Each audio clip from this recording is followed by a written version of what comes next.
Olá, alunos do quinto ano. Hoje a nossa aula é de Geografia, volume 3, capítulo 6, tá? Vamos começar da página 1 e diante. Podemos começar? Nesse capítulo, nós vamos estudar o crescimento das cidades no Brasil. E no capítulo 7, o mundo do trabalho e o desenvolvimento da ciência. Vamos lá para começar os nossos estudos. Eu vou fazer a leitura com vocês, acompanhe no material didático. E depois, se você está sem o material, você vai copiar todo o assunto no seu caderno. Ok? O crescimento das cidades no Brasil. Conforme você já estudou, as cidades no Brasil têm diferentes origens. E cada uma delas desenvolve suas próprias atividades. Isto é, seu potencial econômico também apresenta problemas ambientais, que variam conforme suas características naturais, como relevo, clima, proximidade dos oceanos. Neste capítulo, vamos estudar outro aspecto importante das cidades brasileiras, o crescimento acelerado, que predominou em muitas delas no século passado, mas que ainda acontece no século XXI, porém com intensidade em geral bem maior. Observe as imagens de satélite a seguir, que elas mostram a cidade de Manaus, capital do Amazonas, em duas datas distintas. Depois responda as questões. Então aqui você tem uma foto de satélite de 1986, aqui é a localização de Manaus, tá vendo? Aqui é o encontro dos rios, e aqui você tem uma imagem de Manaus no ano de 2016. Se você perceber, o aumento foi muito maior, tanto aqui quanto do outro lado da margem também do rio, né? A cidade de Manaus, quanto as cidades vizinhas ao lado.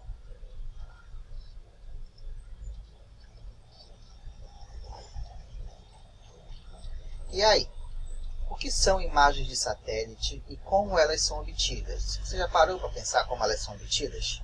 Então você vai responder essas perguntas aqui. Qual é a localização e o período das imagens do satélite? Quais elementos naturais e culturais você pode identificar nesta imagem de satélite?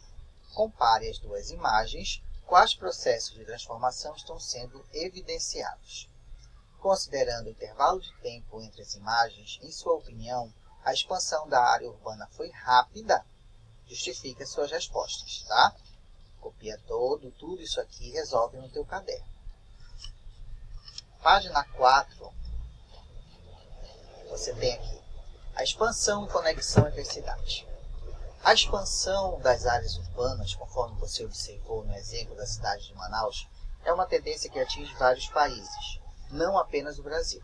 Na verdade, trata-se de um processo que aconteceu primeiramente nos países europeus e da América do Norte, como os Estados Unidos, devido aos processos de industrialização.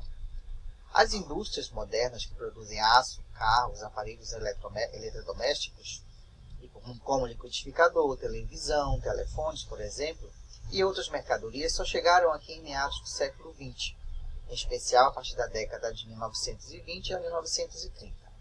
Foram eles que impulsionaram o crescimento das cidades brasileiras. Entretanto, no mesmo modo que a urbanização, a difusão das indústrias pelo território nacional não se deu de maneira igual em toda a parte. Pelo contrário, em algumas regiões a industrialização foi mais rápida do que em outras. Observe o gráfico a seguir para compreender melhor. Então aqui você tem um gráfico mostrando a taxa de urbanização das regiões brasileiras, que vai de 1940 a 2010. Brasil, região Norte, Nordeste, Sudeste, Sul e Centro-Oeste, representado em cores. Então você tem aqui vermelho Sudeste, e assim por diante, e o crescimento, ok? Que aqui em centenas de habitantes.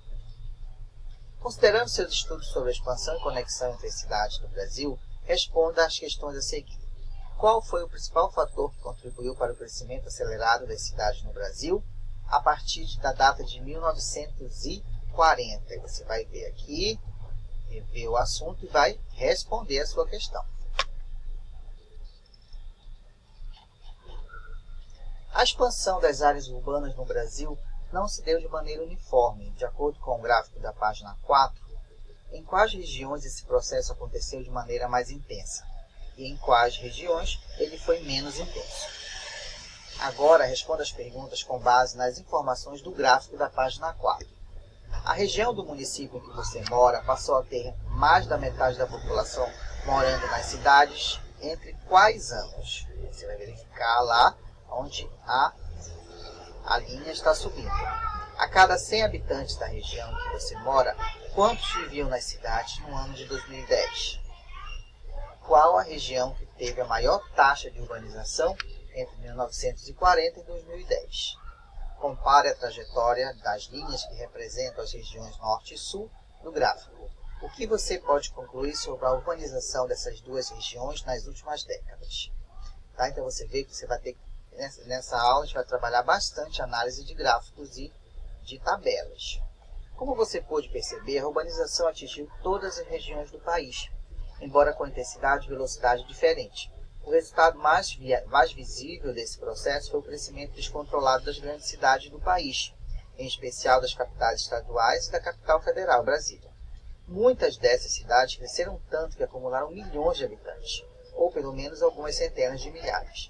Assim se formaram as grandes cidades que chamamos de metrópoles. Vamos ver aqui na página 6. As metrópoles, portanto, são cidades que concentram alta densidade demográfica e funcionam como polos de atração e influência econômica, social e cultural, por serem maiores e mais populosas. As capitais e as grandes cidades geralmente contam com mais hospitais, escolas, opções de lazer e entretenimento, como cinema, teatro e parques, sedes de empresas e principalmente oportunidades de trabalho.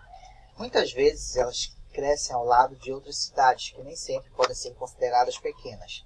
São Paulo, por exemplo, a maior cidade do país com cerca de 14 milhões de habitantes, está rodeada por cidades de tamanho médio, entre elas Diadema, Mauá, Mogi das Cruzes, com mais de 400 mil habitantes cada uma. Então aqui você tem aqui um gráfico falando sobre a região metropolitana de São Paulo. Então, a região metropolitana de São Paulo, aqui está a cidade de São Paulo e as outras cidades que a rodeiam, tá bom? Com o nome aqui. Então, você vai ler muito bem nas legendas. As cidades aqui são todas identificadas por cores, ok? Vamos lá.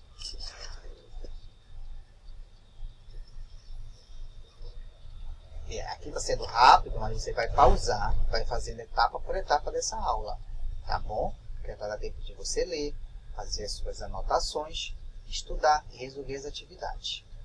Aqui você tem a região metropolitana de São Paulo, com uma foto, tá, do Google Terra, mostrando aqui, tá vendo? São Paulo, capital e as cidades aqui.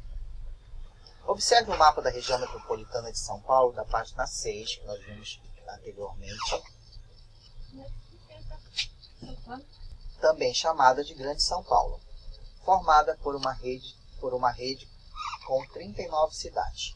Compare com a imagem de satélite ao lado do mesmo local, caracterizando uma área de urbanização contínua entre vários municípios. Tá vendo? Só que o encontro entre duas ou mais áreas urbanas, conforme você vê nas imagens de São Paulo, caracteriza o processo de conurbação, que acontece quando podemos transitar entre duas cidades sem perceber nenhum espaço rural ou vazio de estruturas urbanas, como bairros, residências, zona, ponto de ônibus, empresas, etc. Veja alguns exemplos de cidades que apresentam o processo de conurbação. Aqui você tem a cidade de Olinda, Pernambuco. Você tem a conurbação entre Cariacica e Petrolina, Juazeiro. Tá bom? Então, são cidades que estão muito próximas uma das outras.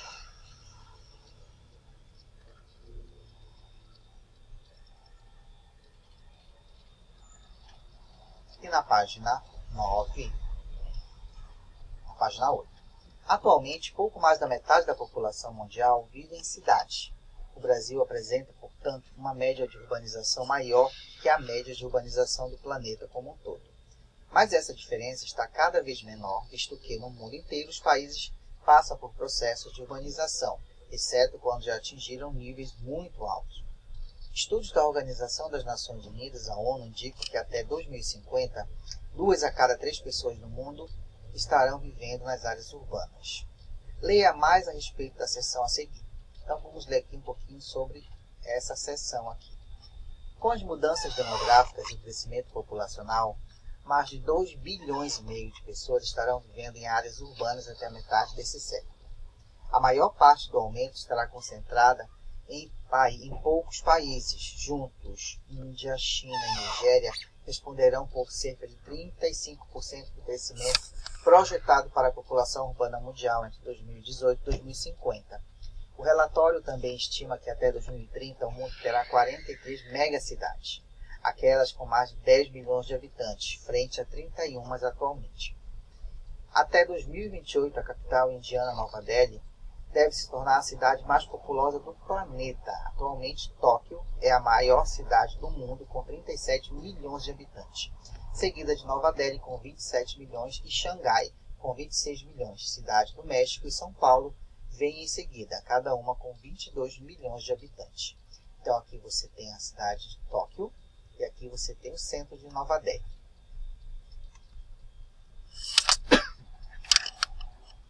E aí tem uma atividade para a gente resolver, né? Observe a ilustração a seguir e depois responda as questões. Então, aqui você tem antes, tá vendo? Olha só, 2 cidades separadas pelo campo, pela área rural. E depois, cidades que já se juntaram. Tá vendo? Qual processo está sendo representado? Lembra aquele processo que nós estudamos? Descreva com suas palavras. Você vai dizer o que é, qual o processo, e vai dizer como ele é. Qual das 2 cidades exerce mais influência sobre a outra? Como você chegou a essa conclusão? Você tem uma cidade que parece maior e a outra que parece menor. Então, qual uma vai exercer influência sobre a outra? Você conhece alguma cidade que seja conurbada com a cidade vizinha? Quais são essas cidades? Muito bem. Agora responda as questões relacionadas ao texto da seção Saiba Mais da página 8. De acordo com a ONU, o crescimento populacional em escala mundial ocorrerá de maneira homogênea, quer dizer, igual, entre os países, ou estará concentrado em poucos deles. Você vai responder. Quais são os 3 países que juntos concentrarão 35% da população mundial entre 2018 e 2050? Quantas megacidades existirão no mundo até 2030, de acordo com o estudo da ONU? Qual cidade brasileira está entre as megacidades? Atualmente, qual é a maior cidade do mundo? A projeção indica que esta cidade continuará nesta mesma posição no ranking até 2028. Em sua opinião, quais são as vantagens e desvantagens de viver em uma megacidade global? Vamos ver aqui se tem uma atividade. Tem aqui. Observe a imagem de satélite. Você tem aqui, tá vendo? A imagem toda quadriculada. Agora, no espaço a seguir, desenvolva um desenho procurando reproduzir a imagem.